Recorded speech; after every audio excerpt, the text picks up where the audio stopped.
like this, man. It's like a butterfly flapping his wings deep down in the forest, man. It's gonna cause a tree fall like 5,000 miles away, man. There ain't nobody seeing nobody. Man, see, like, you don't even know, man.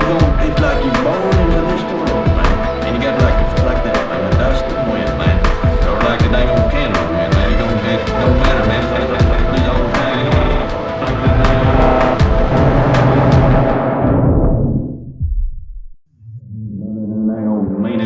Man, it's like this, man.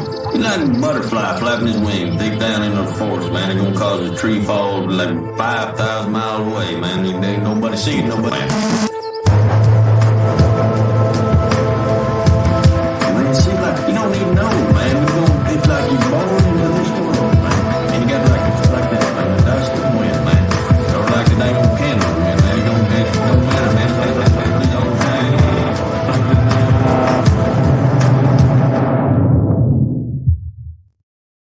All right, Brad Pearce, welcome to the Jay Burden Show. How are you doing, man?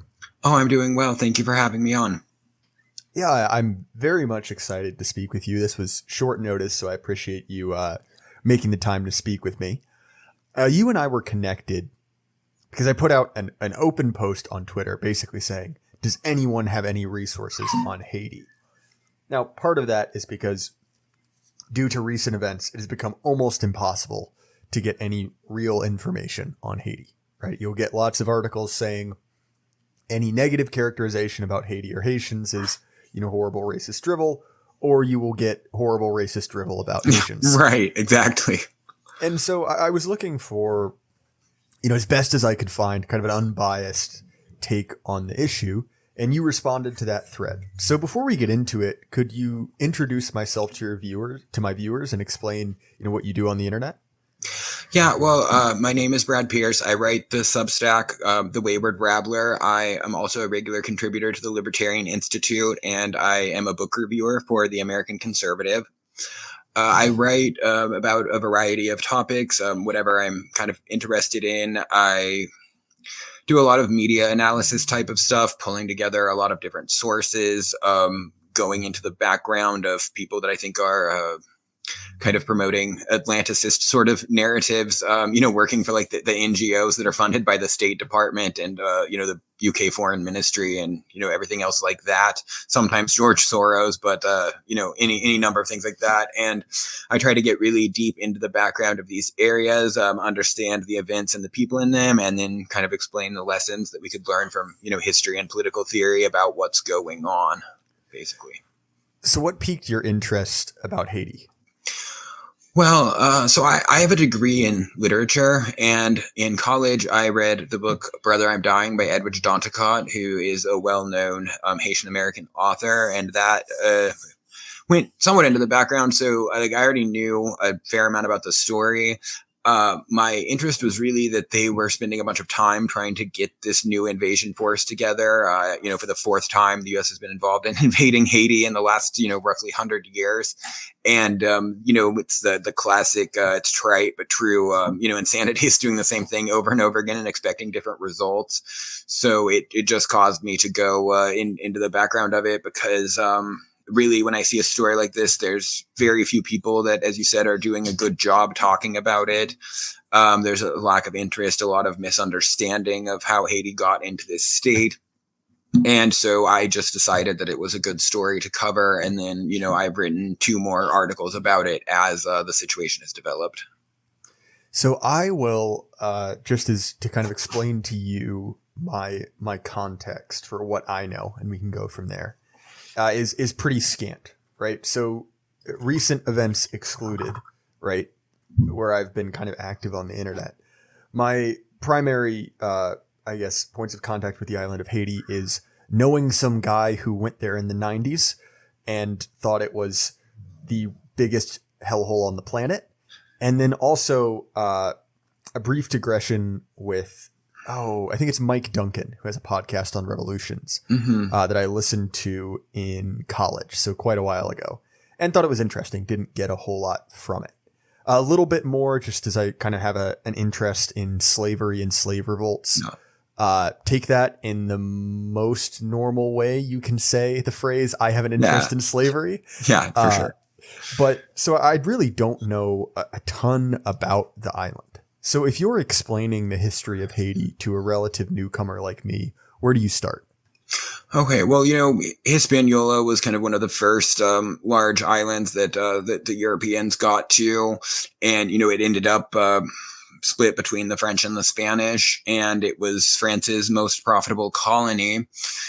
And I guess I don't have the exact statistic on me, but I think it was about 95% slaves and, only 5% masters or other people that worked in basically in administering the slave state that, was very profitable for the French.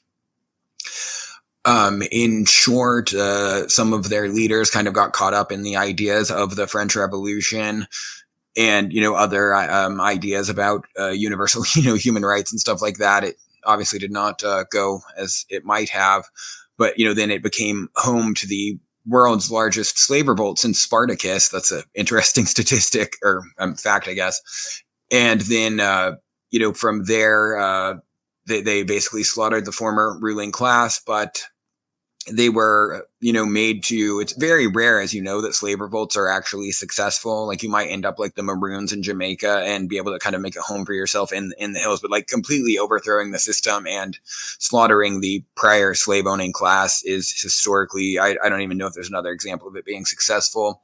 And, Machiavelli says that when a people win their freedom, they get for themselves enemies instead of friends. And that is nowhere as true as Haiti. So once they got their freedom, it was the second republic in the Americas, and the US didn't want to recognize them for domestic reasons, and France kind of blockaded the island and forced them to pay reparations for their own freedom. And it was supposed to only go to the former slave owners, though the French state profited off of it a great deal, even though they were very specifically not supposed to. And so in many ways they were, doomed from the start because they had very few of the, former slaves knew how to read. They had very few skills. People refused to trade with them. And on top of all of this, they had these payments to France for their own freedom. And it put them in a very bad position. They're in a bad position to start with. It's extremely historically uncommon that, in the modern era, anyone started without any state institutions, without skills, without education. And, they really had to start from nowhere with, nothing but enemies surrounding them. So I think for a lot of my predominantly American viewers, their view of slavery is that of American slavery. And from what little I know, the populations in America and Haiti were slightly different in the sense that in America, the slave population was generational, right? The majority of slaves had been born in America, whereas in Haiti, the majority were imported directly from Africa. Is that a correct characterization? I don't think by 1805 it still would have been. That's where they would have came from, and they didn't really have a way out of slavery. But the U.S. was already really working to. I guess they hadn't limited slave imports quite yet when the Haitian Revolution happened. But I don't know. In the book Absalom by William Faulkner, the guy does import what they call like wild. Well, I'm not going to say the word, but wild slaves from the West Indies, and they are supposed to be very different from the more docile American slaves. It was in some ways harsher, but at the same time, Adam Smith talks a lot about how in a free society, slaves are treated the worst because the owners, have rights. They have politicians that have to pay attention to what they do. They have property rights that the state can't interfere with. But whereas under despotism, the slave owners not only have they have less contempt for their slaves, but the government's able to intervene in their favor because, they're like economically valuable. So the government doesn't want you to do anything that like harms the economy. You can see this in Rome as time passed and Rome became less free. The status of slaves became increasingly better until slavery was, close to being abolished.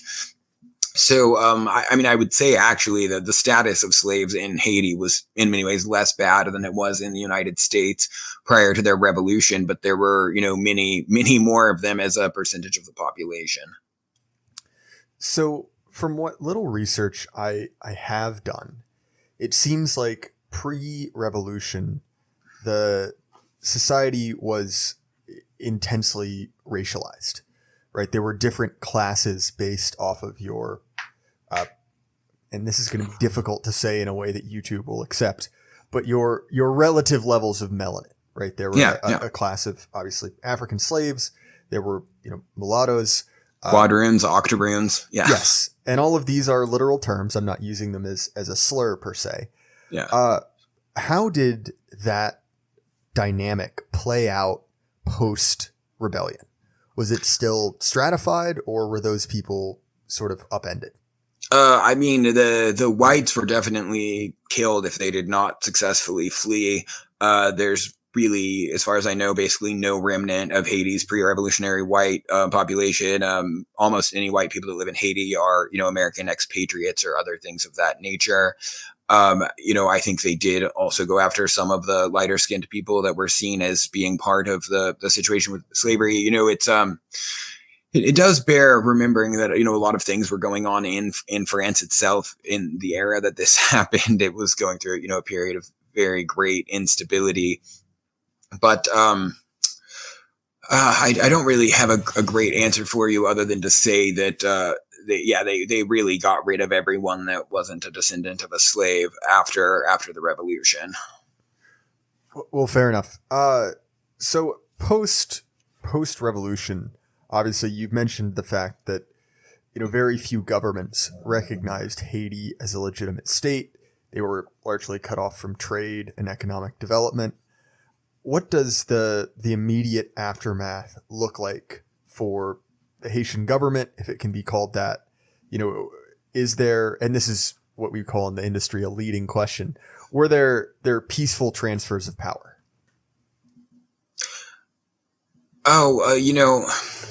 So yeah, like I said, I'm not as much attuned to Haiti's early history as to what happened around there later. But I don't think by any accounts they really successfully set up a democracy there. I think for most of the people, the state institutions were extremely weak.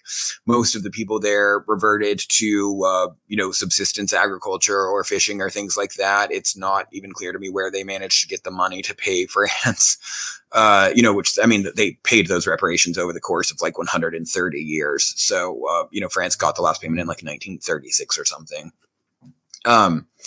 But yeah, they really did not manage to set up any sort of strong state institutions at all. It was, I think, a very chaotic place. And once again, they kind of did revert to subsistence farming, after having previously had what was largely a plantation economy.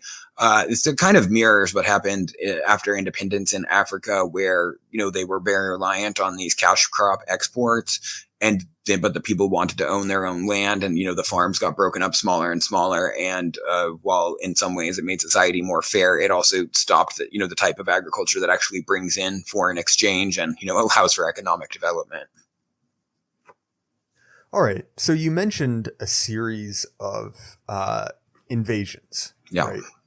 So what is and I realize there's a number of them, but what was the stated interest? Why would someone want to invade Haiti? Well, I don't know if you're familiar with the famous essay "War is a Racket" by Smedley Butler, who was a well-known general in the early 20th century. According to him, it was primarily to make money for Citibank was the reason that they invaded Haiti in the first time in around the 1930s. They actually took their national treasury and deposited it in New York after they did that. It was the same reason you intervene anywhere. There's instability. Our investments in this country are unsafe. They come up with, the finest expressions of humanitarian reasons, that they need to basically save the people of this country from themselves. And then they come in and, overthrow the government and sell it all to Western banking interests, just like they've done anywhere else. Really, in some places they want to take, the oil or gold or whatever. Haiti's, it's the opposite. Is that their weakness and poverty. They see different ways to make money off of that as well. And, so it's just basically the U.S. just being a hegemon, and they don't want to have what amounts to a failed state, near home in the Western Hemisphere. So they say that they have humanitarian justifications for helping them in order to rob them, basically. All right. So skipping forward to one of your articles, right? And I will link these down in the show description. I highly recommend them. They're very informative.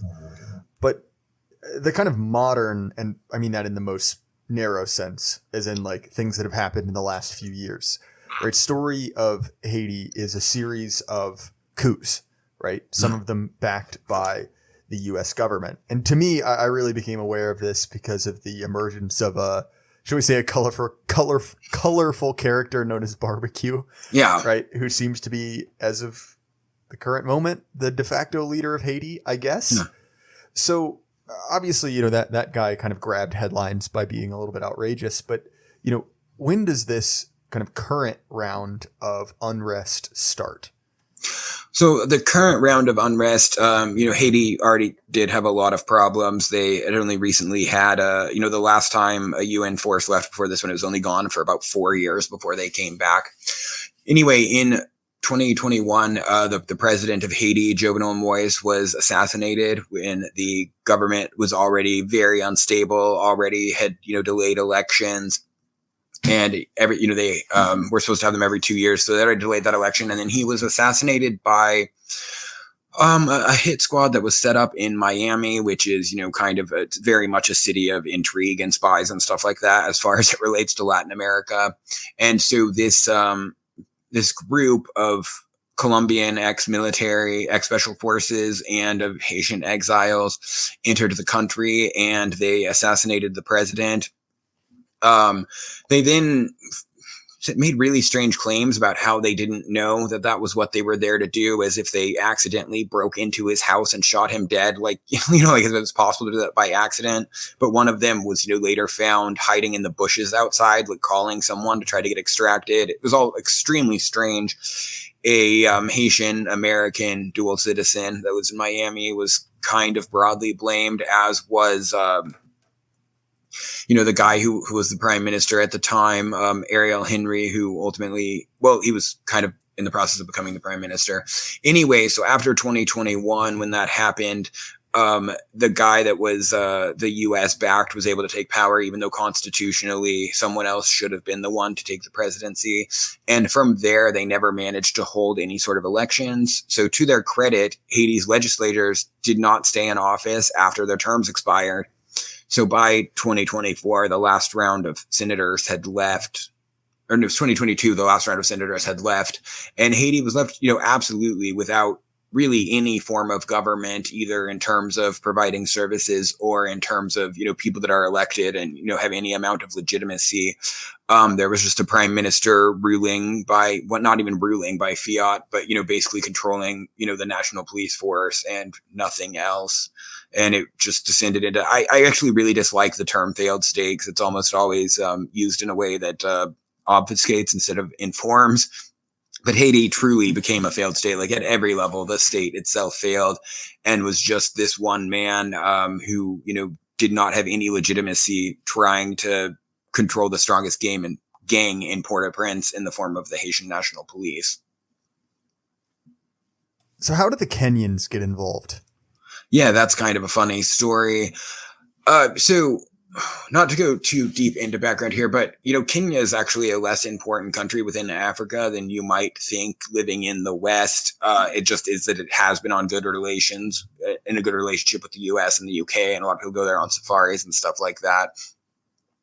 Anyway, in short, because of political sensibilities being what they are, it now looks bad to have white people lead an invasion force of Haiti. So they had to find a black country that was willing to do it, so that they could claim, it's like the most obvious facade of all time, but so they could claim this was not, an imperialist project by the white power. I probably can't say that on YouTube, but by the powerful white countries, and so they straight paid Kenya to do this. They gave them military aid and other stuff in exchange for it.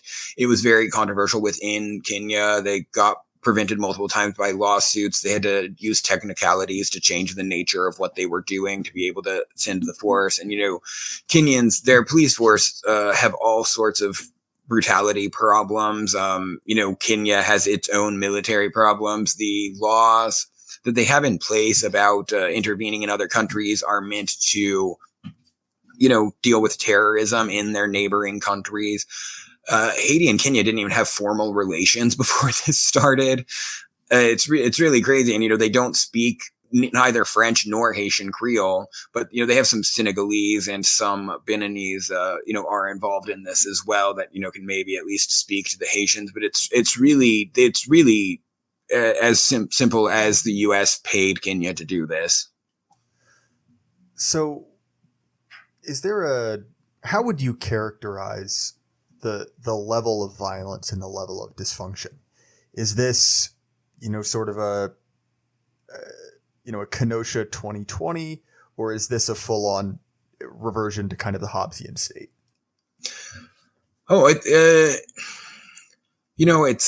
I actually really like Hobbes, but the problem with his idea is that, humans are naturally part of clans. They're not naturally on their own. And it is very much a reversion to something like what he described, where every clan is in a war with everyone else. There was a Sky News video, a couple of years ago where the person went around with Cherizier, barbecue, where he was explaining that, people might not like him, but he provides social services. He protects their children, et cetera. And he showed them, like this wall with a hole in it that, for putting a gun barrel through or whatever. And he's like saying, like, if I cross this line, someone's going to kill me, but here we are in my territory. We're totally safe. So, something that could fairly be called gangster feudalism is what has arisen in Haiti currently.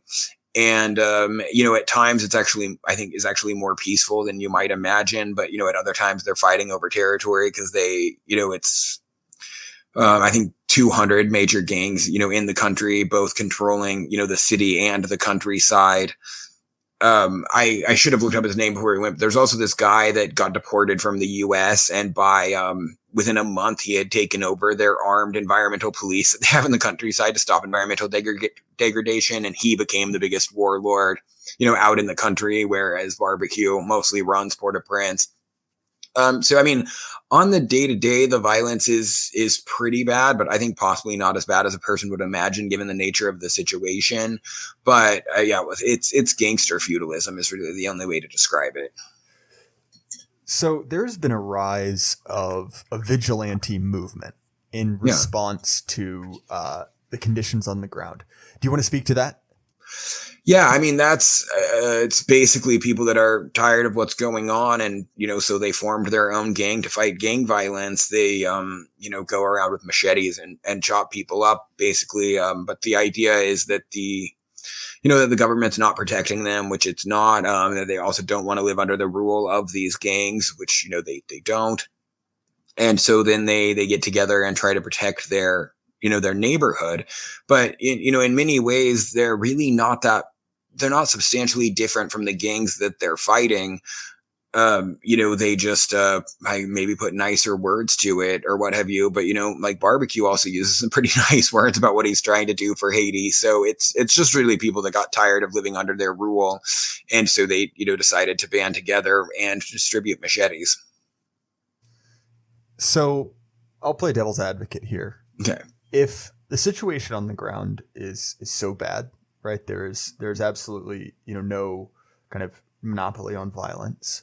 Why shouldn't, other powers, whether it's NATO, other people in the hemisphere, why shouldn't they step in and invade again?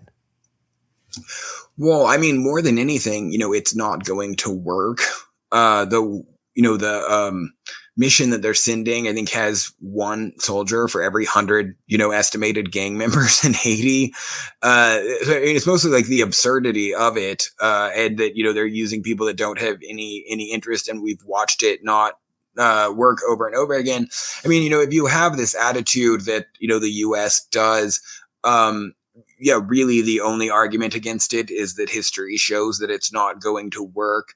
If you believe that there's a, responsibility to protect and that you need, to have internationally recognized states that have power, that have their monopoly of violence and everything else like that, there really is a strong argument for intervening to bring law and order back to Haiti. But, this is the third time since 1990 they have done this. And it simply hasn't worked. And they're not doing this with a sufficient amount of people to make it work. And they're playing it off as just like a military peacekeeping force. But it can't really accomplish anything besides kind of propping up the central government. I think that more than anything, what's going on is that the world powers at the UN can't abide by the idea that there's like a part of the earth that kind of isn't represented at the UN, that doesn't have an internationally recognized government. It's so far outside of, the system that they have and how, how they do things that they don't know what to do with that large of an area being essentially, all stateless people. So I do see why the people would feel that the situation in Haiti necessitates an intervention. The issue is that even the people doing this all know that it's not going to work. So, then you really do have to ask why then they're doing it if they know it's going to fail. So do you think that Haiti can be fixed, or do you think effectively it's an unsolvable problem? I don't think that it can be externally fixed. I think that it, has not been able to build its own institutions. If you look at what's going on in Haiti, it really is very similar to the way central authority ever formed anywhere, be it, in Rome, if you read, the early books of Livy, or, the status of things in, like in Greece and the city-states period or anything else like that. Realistically, I don't think that there's any solution besides to, let the strongest ruffian, which is barbecue currently, take power. And then, over time, this system of gangster feudalism is going to go through a trend of leading to, ultimately increased centralization and, something that we recognize more like a modern government. And, the problem is that's really ugly to look at. And the international system is kind of based on not letting things be that way in the world. But, people would find that this is how every state formed. They just did it well before there were cameras for people to see all of the violence and the brutality. So one of the things that has obviously been more of a story recently is Haitian migration into the U.S. Yeah. So obviously, for a long time, there's been this kind of, I wouldn't even say battle, but conflict between, Haitians who want to get in boats and come to the U.S. and the U.S. Coast Guard. There is a large Haitian population in certain areas of South Florida, for instance. But do you know why, at least recently, it seems like there are more Haitians in higher concentrations in certain kind of not geographically contiguous parts of the U.S., right? Like, how do you get from the island of Hispaniola to, Springfield, Ohio, for instance?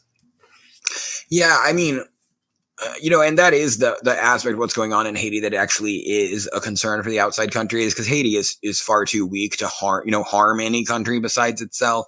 But the issue is all of them leaving and then having to take in this population that, they're fleeing violence. I do understand the humanitarian problems that they're facing.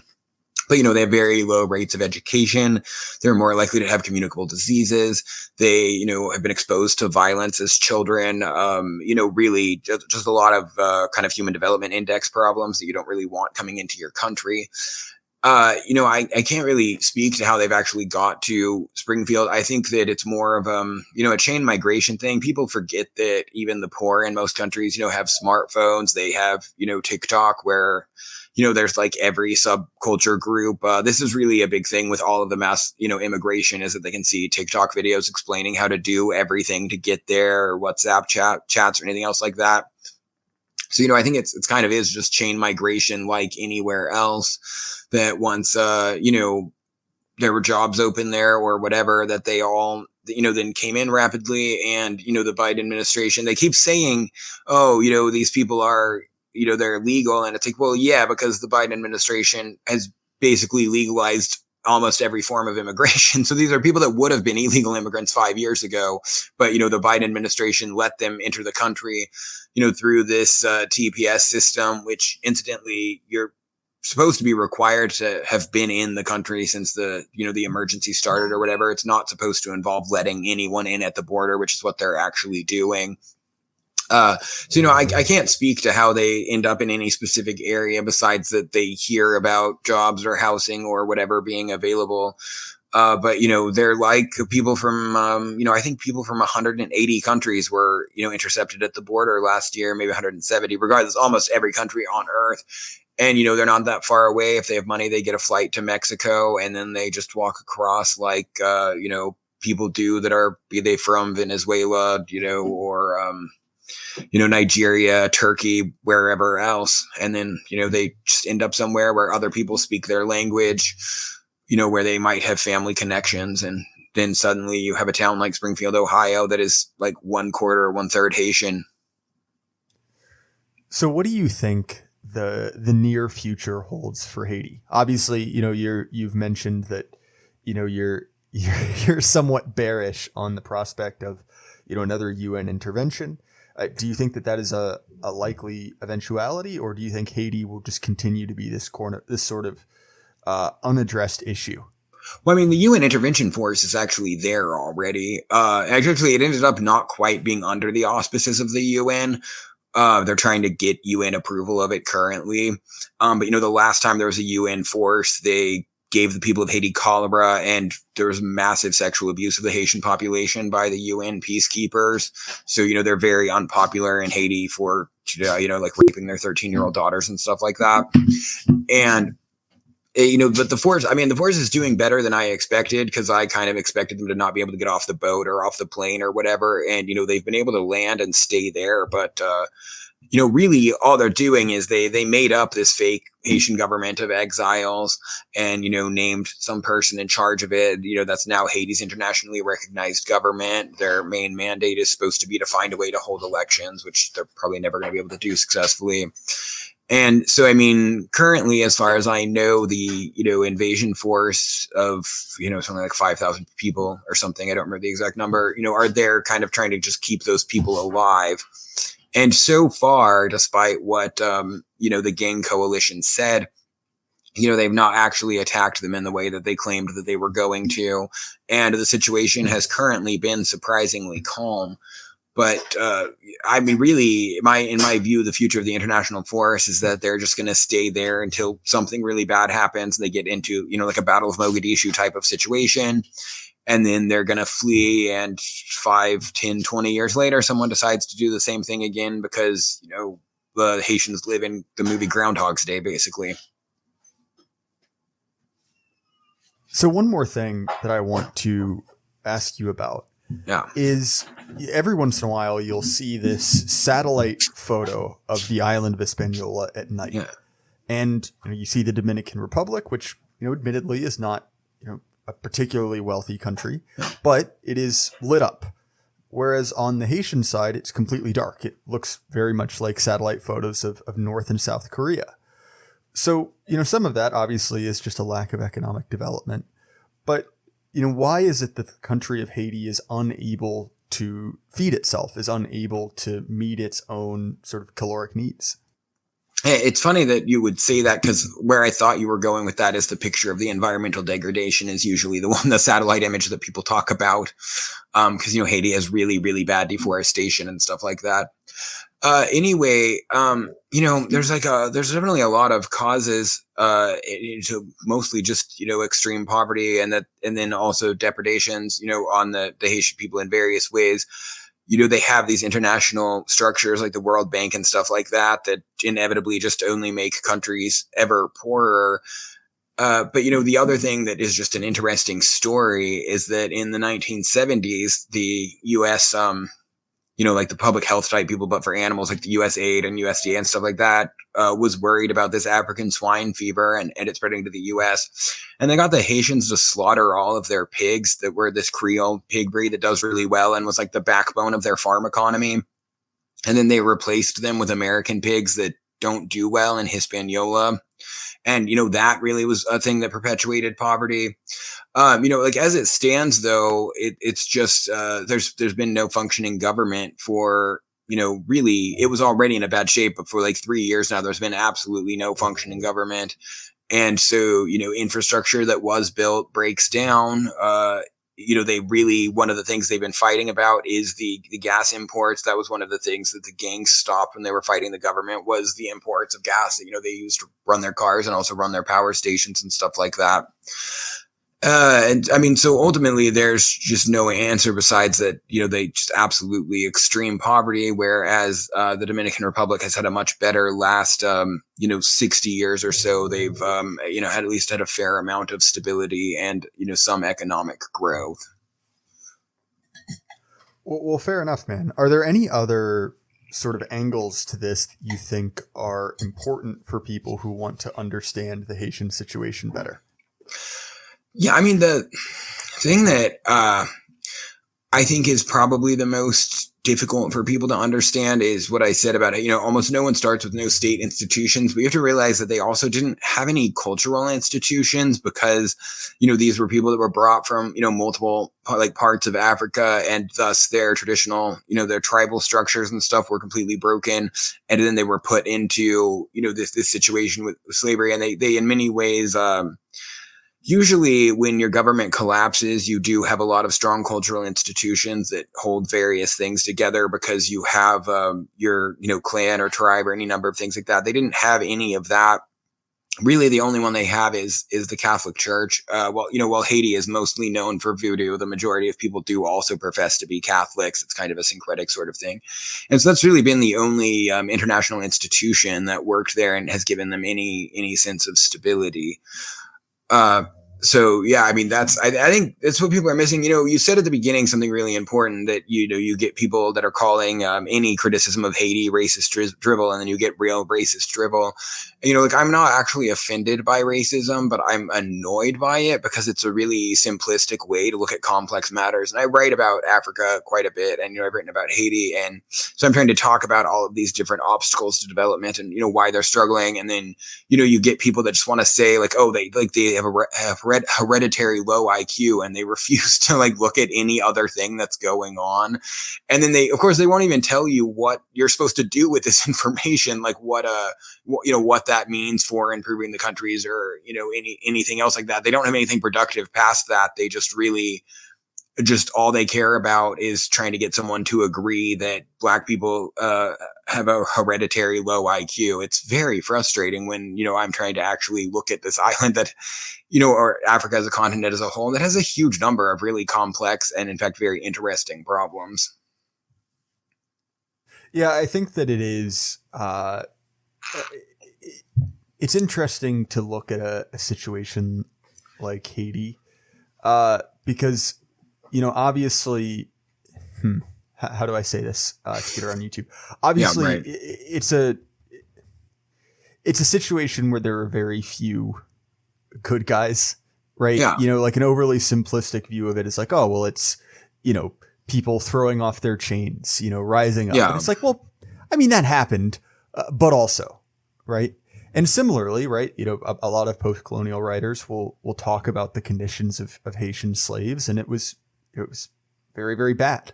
That you can read some, and it's always hard to tell because particularly a lot of the Anglo authors are always looking to kind of maximize, the horrors the French are doing.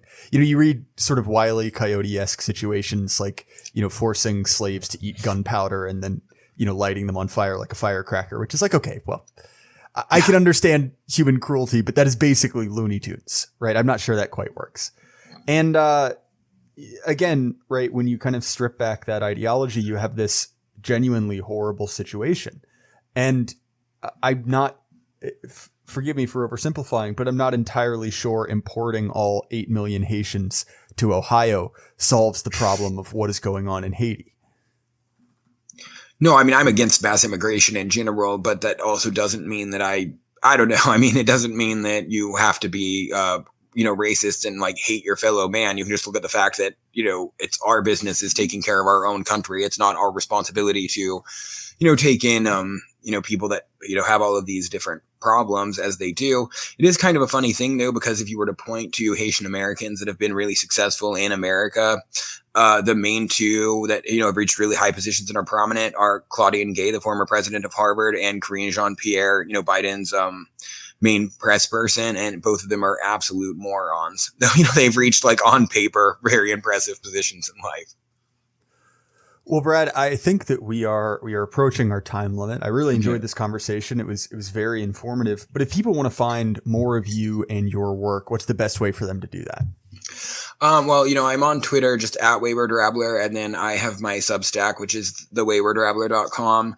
And then, as I said, I also write for the Libertarian Institute, and I am a book reviewer for the American Conservative.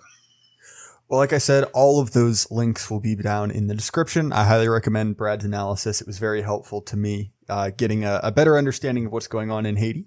I appreciate you coming out, man. It was a good conversation. Yeah, thank you so much for having me on. As far as my stuff, The Jay Burden Show is available on Apple, Spotify, YouTube, anywhere you listen to podcasts. I also recommend Axios, Remote Fitness and Coaching, our sponsor. JD is a personal friend of mine. Highly recommend his services. I use them 4 times a week. He's been the sponsor for almost 2 years now. If you haven't heard of Axios, are you listening? Is my question to you. Again, man, thanks for coming out. And everyone at home, keep your head up. The light can't last forever. Good night.